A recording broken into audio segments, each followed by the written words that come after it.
High বন্ধুরা, চলে আসলাম আরেকটা নতুন ভিডিও নিয়ে। তো এটা ভিডিও হচ্ছে মহাশিবরাত্রির দিনের ভিডিও। তো ওদিন সকালে আমরা তিনজনে উঠে গেছি, আমার মেয়ে, আমি, আমার বর। তো আমরা তো চলে গেছিলাম ফুল ছিঁড়তে বড় ফাপড়িতে। তো এই যে দেখো, এখন লঙ্কা জবা ফুল ছিঁড়ছি, এটাকে লঙ্কা জবাই বলি। তোমরা কে কী ফুল বলো অবশ্যই কমেন্ট করো। এই দেখো ফুলগুলো কি সুন্দর ফুটে আছে। তো আমরা প্রায় প্রায় ঘুরতে যাই, দেখি ফুলগুলো ফুটে থাকে, তাই বর ডিসাইড করলো যে সকালে যেহেতু উঠে গেছি তো চলো ফুল ছিঁড়ে নিয়ে আসি। তারপরে এই দুটো ফুল দেখা গেল যে দুটো ফুলই আছে গাছের মধ্যে অনেক দূরে। আমার বর বলল, মোরের সাথে বেশি পাঙ্গা, আমি তো ছিঁড়েই ছাড়বো, ভগবানের চরণে দিয়েই ছাড়বো, দাঁড়াও ফুলগুলো ছিঁড়ে নিয়ে আসি। আমি বললাম ঠিক আছে নিয়ে আসো। আর মেয়েকে দেখো এদিকে ড্রেনে না নেমে খেলতে শুরু করে দিয়েছে।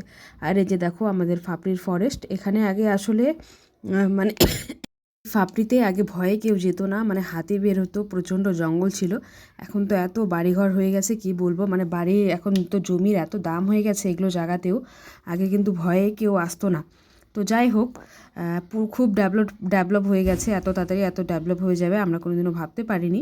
মানে অনেক জমি নিতে বলেছিল ওদিকে, তখন আসলে বাবার সেরকম আর্থিক অবস্থা ছিল না যে জমি নেবে, আর তাই বলে নেওয়া হয়নি। আর জঙ্গল সাইড ছিল তো মানে নিতে চাচ্ছিল না, ভাবছিল যে হচ্ছে কিছু পরে যদি কিছু হয়ে যায়। এখন তো এত ডেভেলপ হয়ে গেছে, সত্যি খুব খারাপ লাগে। বাবাও কখনো কখনো বলে এত ডেভেলপ হয়ে গেছে, তখন নিয়ে নিলে হতো। তো যাই হোক, তখন আর নেওয়া হয়নি।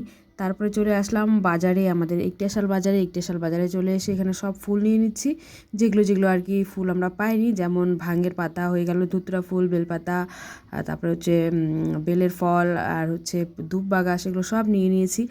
আর মেয়ে কিন্তু বেশ বলছে, মা এটা কি ফল, খাওয়া যায় কি না? আমি বললাম না, এটা খাওয়া যায় না। তারপরে মেয়ে বললো দুব্বাও তো নিতে হবে। আমি বললাম হ্যাঁ, দুব্বাও নিতে হবে। অনেকে বলে যে শিবলিঙ্গে দুব্বা ঘাস নাকি দেওয়া যায় না, এটা একদম বাজে কথা। দুব্বা ঘাস অবশ্যই যা দেওয়া যায়, কারণ শিবলিঙ্গের মধ্যে মহাদেবীর পুরো পরিবার বাস করে। তো যেহেতু পুরো পরিবার বাস করে, তাহলে ওর মধ্যে তো গণেশজিও আছে, আর গণেশজির কিন্তু খুব পছন্দ দুব্বা ঘাস। তো দুব্বা ঘাসটা অবশ্যই দেওয়া যাবে, তাই না? দেখো আমি যে বললাম, টিকটিকিও কিন্তু ঠিক ঠিক ঠিক বললো। খুব ভালো লাগলো শুনে। তো তারপরে চলে আসলাম, দেখো এখানে কত শিবলিঙ্গ পড়ে আছে, কে কোনটা নিবে নিয়ে নাও, সব বিক্রি করা হচ্ছে, আসলে পড়ে আছে ভুল কথা, সব বিক্রি করা হবে। এই যে দেখো কত সুন্দর সুন্দর সুন্দর লাগছে। তো আমি একটু ওই ফাঁকে ভিডিও করে নিয়েছি, খুব সুন্দর লাগছিল দেখতে, খুব ভালো লাগছিল, আসলে খুব ভালো লাগছিল, তাই আর কি একটু ভিডিও করে নিলাম। আর চলে আসলাম ফলের দোকানে, ফলেরও দাম তো আকাশ ছোঁয়া। তো যাই হোক, আমরা হচ্ছে 5 ফল নিয়ে নিয়েছি, আর কলা নিয়ে নিয়েছি, যতটুকু মানে দরকার ততটাই নিয়েছি, বেশি নিইনি। আর বেশি থাকলে অবশ্য নষ্ট হয়ে যায়, আর নাহলে তো আমার মেয়ে আছে খাওয়ার জন্য। আমার মেয়ে টুক করে একটা কুল নিয়ে খেয়ে নিয়েছে, অবশ্য বলেই নিয়েছে, মেয়ের এই গুণটা খুব ভালো, কোনো কিছু নিলে বলে নেয়। মা বলে, আমার মেয়ে বলছে, মা কুলটা কি মিষ্টি? তো দোকানদার কাকিমাটা বলছে, হ্যাঁ এখনকার কুল তো মিষ্টিই হবে সোনা, টক থোড়ি হয়। তো এই যে মেয়ের রিয়াক্ট দেখো, খুব মিষ্টিও খেতে চায় না।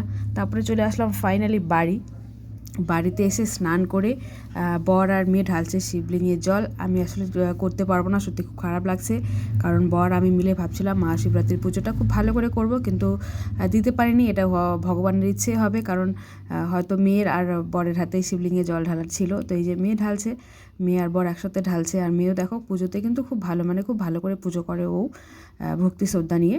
তো এই যে পায়ে একটু আলতা লাগিয়ে দিয়েছি, বলছিল আলতা লাগাবে, বললাম কোনো ব্যাপার না, লাগাও। আমি একটু পায়ে আলতা পরে নিয়েছি। তো এই যে বর আর মেয়ে পুজো করছে, খুব ভালো লাগে দেখে। আসলে মেয়ে আমাকে আমার বরকে দেখে দেখে প্রায় প্রায় অনেকটা জিনিস ঠিক শিখে গেছে। কারণ হচ্ছে বাচ্চারা অ্যাকচুয়ালি যা দেখে তাই শিখে, তাই না? ভালোটা দেখলে ভালো শিখবে, আর খারাপ দেখলে খারাপও শিখে। এখনকার যে এদের বয়সটা আছে, মানে 2 থেকে হচ্ছে 5 বছরের মধ্যে যে বয়সটা থাকে, মানে এই বয়সটা না ওদের কোনো কিছু শেখার থাকে। ওরা হচ্ছে ভালো জিনিসটাও খুব তাড়াতাড়ি ক্যাচ করে নেয়, খারাপ জিনিসটা তো আরও খুব তাড়াতাড়ি শিখে যায়। মানে ভালোর থেকে খারাপ জিনিসটা খুব তাড়াতাড়ি শিখে। তাই এই 3 বছর এদের সাথে একদম ভালো ব্যবহার করতে হয়। ওদের সাথে কি, সবার সাথে ভালো ব্যবহার করতে হবে, ওটাই ওরা দেখলে পরে শিখবে, তাই না? আমি এটাই মনে করি আর কি। এখন কার কী মন্তব্য এটা তো বলতে পারছি না। তো তারপরে বর এই যে একে একে ফুল সাজাবে, প্রসাদ দিবে, আর আমরা হচ্ছে 5 রকমের মিষ্টি, ফল, এগুলো অনেক কিছু নিয়ে আসা হয়েছে। সব কিছুর ভিডিও শেয়ার করতে পারিনি, যতটুকু পেরেছি ভিডিও করেছি। তোমরা একটু প্লিজ ভিডিওটা খুব পুরো দেখে নিও। আর বর আর মেয়ে যেহেতু ওদিকে পুজো করছে, আমি এদিকে রান্না বসিয়ে দিয়েছি। আর এই যে দেখো, আমাকে পরে নিয়েছি শাড়ি, আর করবো বাঁধাকপি মটরশুঁটি দিয়ে একটু তরকারি, আর ভাত ডাল করব। নিরামিষই খাচ্ছি যেহেতু কয়দিন ধরে, তো নিরামিষই খাবো। আর হচ্ছে এই যে তারপরে সূর্যদেবকে জল ঢাললো। সূর্যদেবকে আমরা রোজই জল ঢালি, সবাই বাড়ির ফুল ফ্যামিলি জলটাকে একটু মিষ্টি করে নিই, যেমন হয়ে গেল একটু গুড় দিয়ে দিই বা বাতাসা নকুনদানা, একটু ফুল, একটু চন্দন সব মিলিয়ে দিয়ে দিই। তো এই যে মেয়েরও ঢালা কমপ্লিট হয়ে গেল। নিজের নিজের ধর্ম, নিজের নিজের পরম্পরা, এগুলোকে আমার মনে হয় সবাইকে মানা উচিত, তাই না? তো এই যে দেখো মেয়ে তারপরে প্রণাম করে নিল। আরতি কিন্তু এখনও হয়নি, আগে প্রণাম করা শুরু করে দিয়েছে। তারপরে এই যে লাফাচ্ছে, খুব খুশি, খুব খুশি। আলতা পড়েছে না, একটু সাজুগুজু করলে সত্যি খুব খুশি হয়ে যায়। তো এই যে দেখো আমার মন্দির খুব সুন্দর, এগুলো সব আমাদের গাছের ফুল, মানে কয়েকটা কেনা ফুল হবে যেরকম ধুতুরা এগুলো, কিন্তু জবা ফুলগুলো সব আমাদের গাছের ফুল। আর এই যে দেখো আমার মহাদেবকে কত সুন্দর লাগছে বলো, খুব সুন্দর লাগছে। আর এই যে মেয়ে তো প্রণাম করে যাচ্ছে, বলে না আমি আজকে প্রণাম করবো। কোনো ব্যাপার না, তুমি তোমার মন ভক্তি করে প্রণাম করতে থাকো, কোনো সমস্যা নেই বেটা। বাড়ির ঠাকুর, এটা বাইরে হলে একটু সমস্যা হয়, সবাই আসলে পূজা করে তাই। যেহেতু বাড়িতেই আছি, তুমি সারাদিন ছুঁয়ে ছুঁয়ে প্রণাম করতে থাকো, নো প্রবলেম। কিন্তু বাইরে থাকলে একটু সমস্যা হয়, কারণ সবাই তো পুজো করে মন্দিরে, তাই আর কি।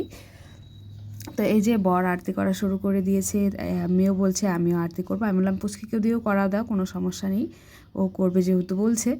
তো এই যে মেয়েও করবে আরতি, আর আমি তো ওদিকে রান্নায় ব্যস্ত, ফাঁকে ফাঁকে একটু ভিডিও করছি। আর দেখলাম পাশে বাড়ি পুচকিটা আসে, আমি বললাম তুই একটু ভিডিও করে দে বেটা, আমি রান্না করছি। তো ও বললো ঠিক আছে কাকিমণি, আমি করে দিচ্ছি। আমি বললাম খুব ভালো হলো রে, আসলি, আমি এদিকে রান্নায় ব্যস্ত, আবার সবজি না লেগে যায়, আর তুই একটু করে দে ভিডিওটা। ও বললো ঠিক আছে কাকিমণি, আমি করে দিচ্ছি। তো এই যে দেখো আমার বর আর মেয়ে আরতি করছে, আমি ওদিকে রান্নায় ব্যস্ত। আর বাবা তো বয়স হয়ে গেছে, এখন শরীরটা বেশি ভালো থাকে না। মা তো গেছে মহাকুম্ভে, তো উনিও হয়তো আজকে বাড়ি ফিরবে। তো এই যে দেখো মেয়ের আরতি করা খুব ভালো লাগে আসলে। বাচ্চা কাচ্চারা যদি এরকম করে না, আমার মেয়েকে এমনিতেও আমি দেখেছি, যখনও খেলনাবাতি খেলে তখনও ও মানে কিছু নিয়ে ধূপকাঠি বা কিছু নিয়ে ভগবানকে এমনি আরতি করে। আসলে এগুলো জিনিস দেখে খুব ভালো লাগে।